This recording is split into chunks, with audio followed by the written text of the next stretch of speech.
El diario El Observador, en una crónica en su portal web, firmada por Guillermo Loza,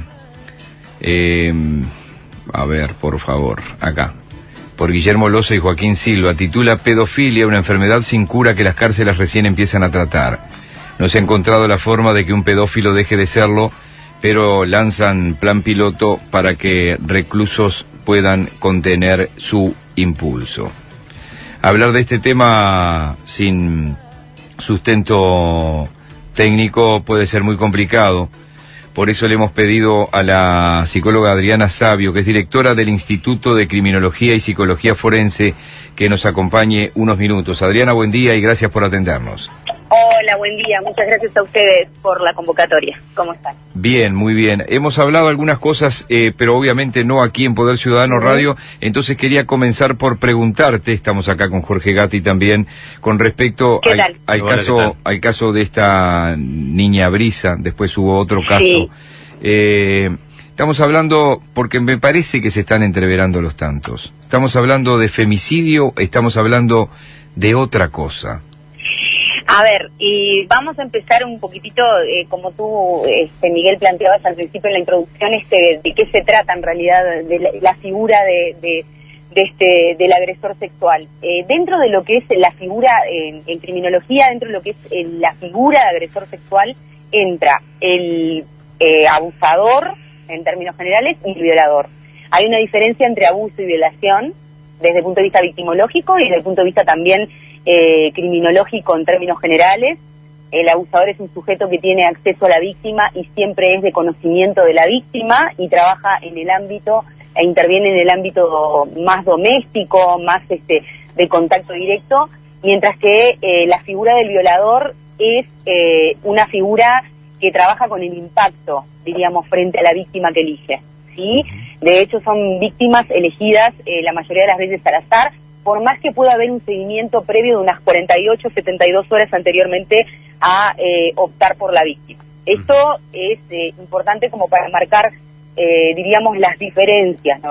Te interrumpo un segundo para aclarar una cosa. Lo que necesiten, dígame. Al hacer esta definición de abusador, entonces cuando se dice que la mayoría de los abusadores están en el entorno cercano de la víctima, es un error, porque para que sea figura de abusador tiene que estar en el entorno cercano de la víctima. Exactamente. El abuso se constata, y esa es la diferencia entre abuso y violación, ¿no, verdad? O sea, exactamente, el abuso se constata siempre, en la mayoría de las veces, en un contexto de cercanía y de cotidianidad. De hecho, justamente es la característica propia del abusador porque tiene más acceso, de mayor facilidad y la mayoría de las veces de aceptación, entre comillas, que no se malentienda esto, de parte de la víctima, porque la víctima lo acepta por ser conocido. Mientras que en el caso de la violación, la mayoría de las veces está presente, y justamente esto es lo que marca la diferencia con el abuso, la resistencia de la víctima, porque la víctima de hecho no es del plano de su conocimiento, previamente. El acto de violencia sexual puede ser el mismo, puede ser con o sin penetración. Después en lo legal podemos ir a que igual puede ser o violación o puede ser atentado violento al pudor porque no hay penetración, pero no estamos hablando entonces de lo que la ley tipifica, estamos hablando de lo que sí tiene que ver con la proximidad entre quien abusa y quien es el abusado. Desde el punto de vista victimológico, esa sería la diferencia. Y por otra parte, a ver, ¿qué pasa? También nos encontramos justamente con todo lo que tiene que ver con, el basamento de esto, que lo que comparten es justamente la perversión, tanto abusador como violador, perdón. ¿Me explico? ¿Y qué es lo que tenemos más en Uruguay? ¿Abusadores o violadores? Porque daría la impresión que hay más abusadores, más del entorno cercano. Y sí,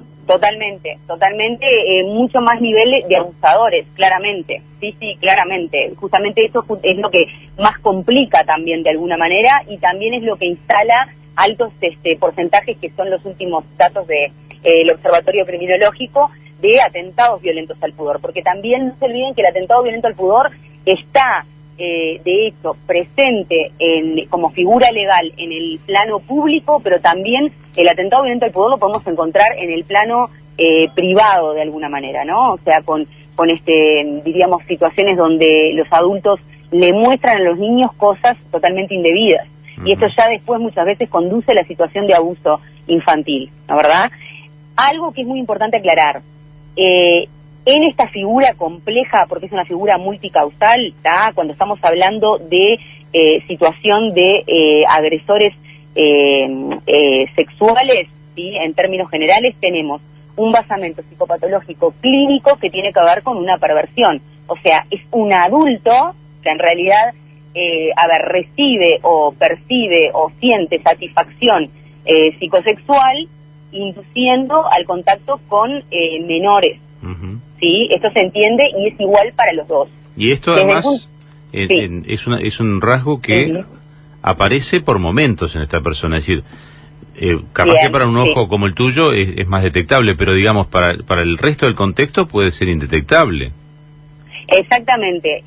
Por otra parte, hay algo que tiene que ver también, y acá ya nos metemos en el plano que comparte lo psicológico con lo jurídico, que son crímenes de poder de alguna manera. Uh-huh. O sea, no estamos hablando únicamente de crímenes que tienen una raíz sexual única. Y acá viene la complicación muchas veces para poder entender este tipo de fenómenos donde se mezcla todo, diríamos, y donde aparece todo este tema de si es feminicidio, si no es feminicidio, y se empiezan a, interceptar otro tipo de tipologías en la figura. El agresor sexual tiene un problema de impotencia, pero no es impotencia sexual, es una impotencia emocional en su base. O sea, es un ser que se siente incapaz en todo sentido de la palabra frente al contacto y al vínculo con otro. Uh-huh. Entonces, esta incapacidad, de alguna manera, es lo que tipifica justamente que la estructura sea un crimen de poder, porque en realidad lo que necesita es sentirse más poderoso frente a la víctima que elige. De hecho, y es por esa razón, que elige víctimas menores, uh-huh, que desde el punto de vista psicoemocional están muy, desprovistas de todo tipo de elementos, desde el punto de vista físico ni que hablar, o sea que hay una diferencia, una inferioridad de condiciones que es total y una simetría en el vínculo. Eso es lo que busca el agresor. ¿Esto trasluce en la vida cotidiana en algún rasgo particular? Y sí, traslucen varios, pero era como esto que señalabas. Nosotros de alguna manera estamos muy acostumbrados por el ojo clínico, lo podemos observar, pero hay muchos elementos. De hecho, diríamos, en la mayoría de los casos, esto está por debajo de una estructura de trastorno de la personalidad, ¿no? O sea, estamos hablando de una psicopatía, de un trastorno de la personalidad, de sujetos que tienen la capacidad de adaptarse a cualquier situación, pueden parecer sumamente correctos, sumamente afables, elementos de seducción muy elevados, aspectos de manipulación, claro, pero en algún momento aparecen indicadores que tienen que ver con una impulsividad, con un aspecto más violento y que siempre tienen una connotación, acuérdense de esto que señalé de crímenes de poder, con el plano emocional. Cuando ellos se sienten emocionalmente impotentes, ahí pueden emerger aspectos que hacen a esto de tratar de manipular a la víctima para obtener sus beneficios y sus, descargos sexuales, ¿no, verdad? Bien, varias preguntas para entender técnicamente, científicamente este tema. Lo que quieran, no es un enfermo, esto lo estoy afirmando, no. ¿Tiene claro lo que es el bien y el mal? Sí, totalmente. Tienen un discernimiento entre el bien y el mal clarísimamente, alto nivel de coeficiente intelectual, que no tiene que ver el coeficiente intelectual con esto que muchas veces a mí me preguntan, bueno, pero entonces, si es elevado en coeficiente intelectual, o está por encima de la media, entonces no tendría que hacer ese tipo de cosas. No, al contrario, o sea, justamente estos elementos que tienen elevados a nivel intelectual hacen que también, como emocionalmente son muy defendidos, actúen emocionalmente de una manera estratégica, pero para el mal, diríamos, no para el bien, ¿no, verdad? Lo otro que se pregunta todo el mundo, ¿es recuperable un individuo que mata a una niña o a un niño, porque han sido niños y niñas los asesinados en los últimos tiempos? ¿Es recuperable? Recuperable desde el punto de vista de lo que tiene que ver con la reinserción a un contacto con el plano moral que compartimos todos para vivir en sociedad es bastante complicado, porque de alguna manera son reeditativos, son reincidentes. De hecho, justamente esto es que yo señalo cuando digo que, no son patologías, de lo que vendría a ser del orgánico, o sea, es una patología del aparato psíquico y es una patología que tiene que ver con una falla en el plano de lo moral. Por eso la castración química no serviría para nada, que están pidiendo por ahí. A ver, no tendría un resultado muy exacto en base a lo que se pretende, diríamos, porque ¿qué pasa? Es lo que yo estoy señalando últimamente. A ver, si nosotros le sacamos los elementos de lo físico al agresor sexual, el agresor sexual va a buscar, diríamos, obtener el mismo placer por otro tipo de medios, no importa, utilizando objetos, utilizando a terceros como si fueran objetos, instalándose en organizaciones para poder hacer este tipo de actos, las cosas más retorcidas que se les puedan ocurrir, porque estamos hablando de un perverso. El perverso nunca tiene vuelta, y esto es muy fuerte decirlo, pero es real. Lo que sí se está trabajando a nivel, diríamos, internacional, es hacer un seguimiento de estos sujetos y trabajar mucho en lo que es la parte de psicología emocional, pero es bastante comprometido. Y también entiendo que a nivel jurídico, los otros días yo estaba hablando con unos colegas con respecto a este tema, es bastante comprometido también, porque digo, tampoco se trata de decir, bueno, a ver, ¿qué hacemos con este tipo de poblaciones, no? O sea, ¿cómo las manejamos? ¿Hay que hacer un registro como propuso en el 2008 la calle Pou, por ejemplo? Yo con el registro estoy muy a favor, muy de acuerdo. Actualmente me estoy moviendo para poder, diríamos, retomar toda esa línea. Me parece que es muy interesante. Lo que hay que trabajar muy bien con respecto al registro es cómo instalarlo a nivel de nuestro plano civil. Porque el uruguayo, nosotros como uruguayos somos, que también se estudió a nivel antropológico, clínico, muy complicados con respecto a lo vengativo, ¿no? ¿Verdad? Que es entendible también en estos casos. Yo aclaro y dejo en claro que, digo, a ver, son casos que conmocionan muchísimo, son sumamente delicados. Yo inclusive tengo colegas varones que, por ejemplo, no pueden trabajar con agresores sexuales, porque también hay un tema con el género. A veces mis colegas varones son los que más se complican frente a esto por un tema de indignación, porque la mayoría de los agresores sexuales, en un mayor número, son varones y no mujeres. También las hay mujeres. Yo he tenido casos de abusadoras mujeres también. Pero de todas maneras entiendo la indignación que genera y demás, pero es un tema que hay que poder manejarlo de una forma lo más objetivo y científicamente posible, y hacer un registro. Lo que habría que cuidar muchísimo sería cómo manejarlo a nivel social, porque en otras sociedades, en otras culturas, se trabaja hace muchos años ya con esto del registro, pero la sociedad también se maneja de otra manera, y se controla frente a los agresores, diríamos, ¿no? Yo entiendo que es algo que choca mucho, que nos choca a todos, decir, bueno, pero ¿por qué tenemos que proteger al agresor? Pero nosotros estamos dentro de un medio social y, o sea, tenemos que preservar también la civilización y la sociedad a la que pertenecemos. Ya que te tenemos por acá, te quiero hacer una pregunta, porque en algunos casos uno ve que el agresor termina suicidándose. Como el caso del señor de Malvines. Ahora, el más reciente. Es horrible. ¿Qué es lo que motiva también a esta gente? Es decir, ya tienen la idea del suicidio previo, matan porque se van a suicidar o por lo que hacen se suicidan. ¿Cómo opera eso psicológicamente? En realidad hay un tema que hace, diríamos, es una muy buena pregunta. Desde el punto de vista dinámico, lo que yo les puedo contestar es que hay una vivencia de desgracia, aunque parezca mentira escucharlo. Hay una vivencia de desgracia y de infelicidad muy grande en este tipo de sujetos. Yo no estoy hablando de culpa, no es lo mismo.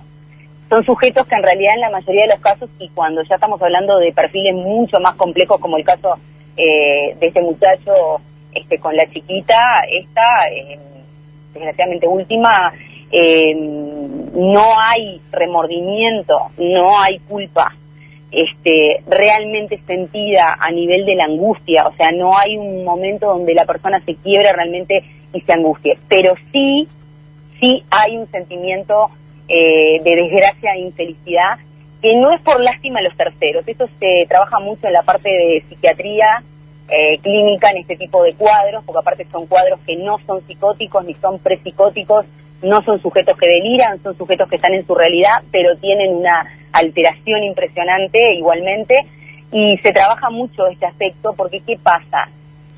Esta vivencia psíquica que no es angustia, pero sí es sentimiento de infelicidad, la mayoría de las veces en estos perfiles tiene que ver con que ellos sienten que no pudieron cumplir con sus objetivos frente a lo que les presenta la vida o lo que les sucedió.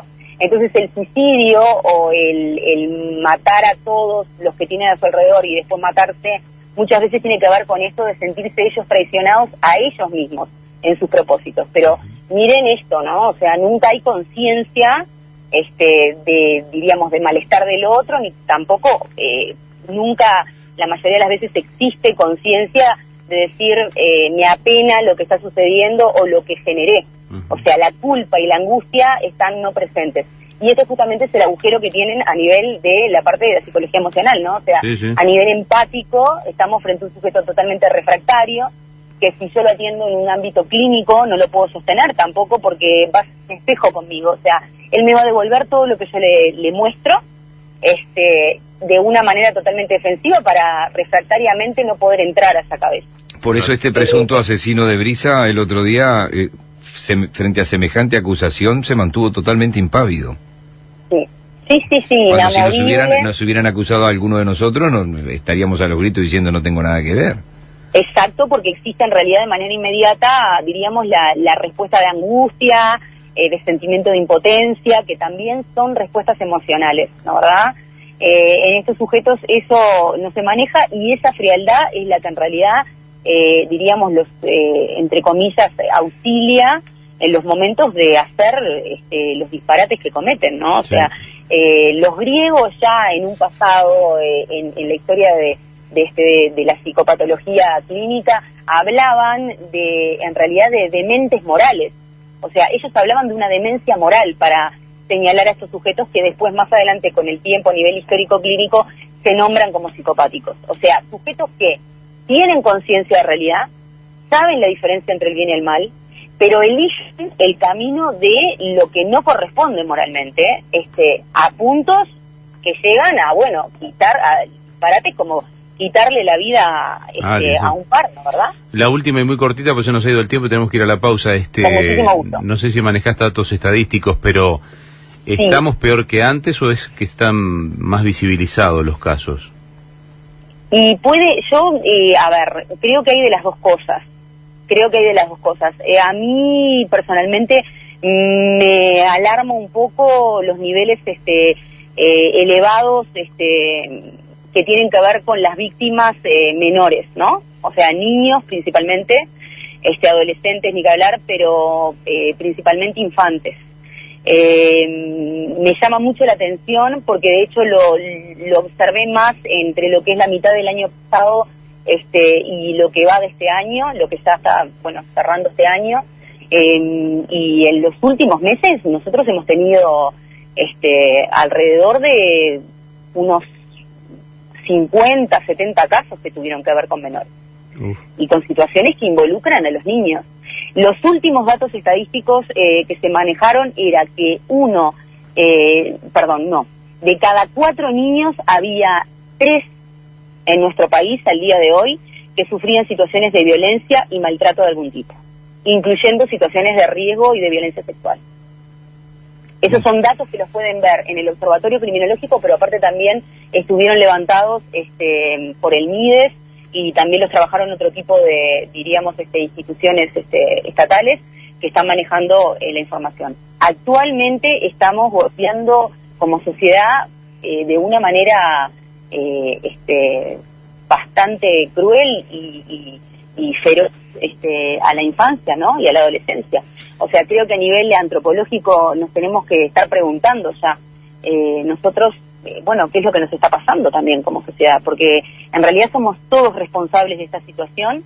Y yo le comentaba inclusive los otros días a Miguel que, comparémonos no son muchas comparaciones, pero en algún punto quizás sí, con países como por ejemplo Norteamérica, que tienen poblaciones de millones y millones, diríamos, de mayor dimensión a la nuestra, en la que este tipo de figuras, como por ejemplo agresores sexuales reeditados y serializados, porque en realidad en estos casos ya estábamos hablando de ese sujeto, ya tenía situaciones, ya tenía estupro, ya tenía atentado violento al impudor, ya tenía persecuciones de menores y demás, donde este tipo de figuras en países, por ejemplo, como Estados Unidos o otros países o países de Europa, se buscan determinadas cantidades concretas.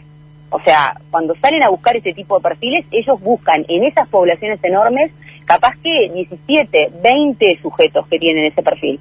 Pero acá nos estamos encontrando con que, y esto no es para alarmar, ni para, sino para concientizar, con que estamos, diríamos, buscando cada vez más sujetos con estos perfiles cuando somos una población de 3, 4 millones. Sí, es terrible. Entonces, yo lo que creo es que, hay que tener mucha conciencia crítica, empezar a ver, bueno, qué es lo que nos está pasando a todos también, porque creo que, de hecho, hay algo que a nivel antropológico clínico se maneja con el caso justamente de los agresores sexuales, que tiene que ver con esto. El agresor sexual es una manifestación de la crueldad, en términos generales, de los niveles de crueldad que la sociedad está viviendo, ¿tá? Yo no estoy diciendo que, no pasa por un tema de culpas de todos como sociedad civil, sino que también hay una producción de este tipo de sujetos. O sea, ¿qué es lo que nos está pasando? Que estamos socialmente produciendo este tipo de figuras que se están multiplicando, que creo que también es algo muy válido para, diríamos, podernos cuestionar, ¿no? Por eso, de hecho, yo justamente con esto del registro único de agresores, estoy tratando de promover toda esta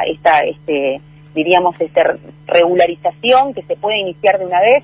Por otra parte, también estoy muy de acuerdo con los planteamientos que hizo el fiscal Subía los otros días, con que hay que rigidizar y evitar, diríamos, todo lo que son los alicientes que se le dan a este tipo de perfiles cuando entran a la cárcel, de bueno, si trabajó, si no trabajó, diríamos, para los demás reclusos, etcétera. No, ese tipo de alicientes no pueden estar presentes en este tipo de figuras. Hay que hacer cumplir, diríamos, las leyes y las penas que corresponden para este tipo de figuras, especialmente sin ningún tipo de alicientes intracarcelarios.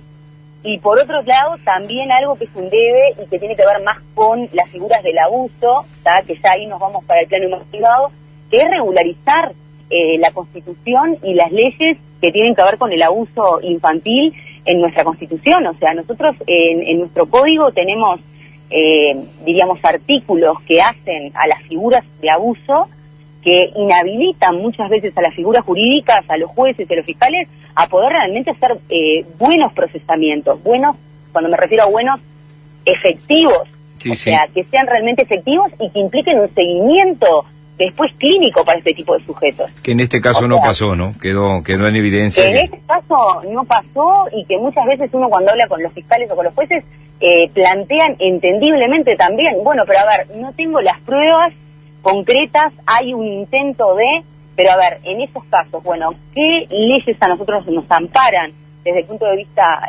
jurídico penal como para poder, bueno, protegernos como sociedad, ¿no? Cuando este tipo de sujetos son, diríamos, interceptados, y cómo se pueden controlar de alguna manera también, ¿no? Bien. ¿Verdad? Adriana, te agradecemos por hoy y nos reencontramos en cualquier momento. Con muchísimo gusto, un abrazo grande para los dos y estamos en contacto. La psicóloga forense Adriana Savio es directora del Instituto de Criminología y Psicología Forense. Poder Ciudadano Radio. Periodismo responsable y riguroso.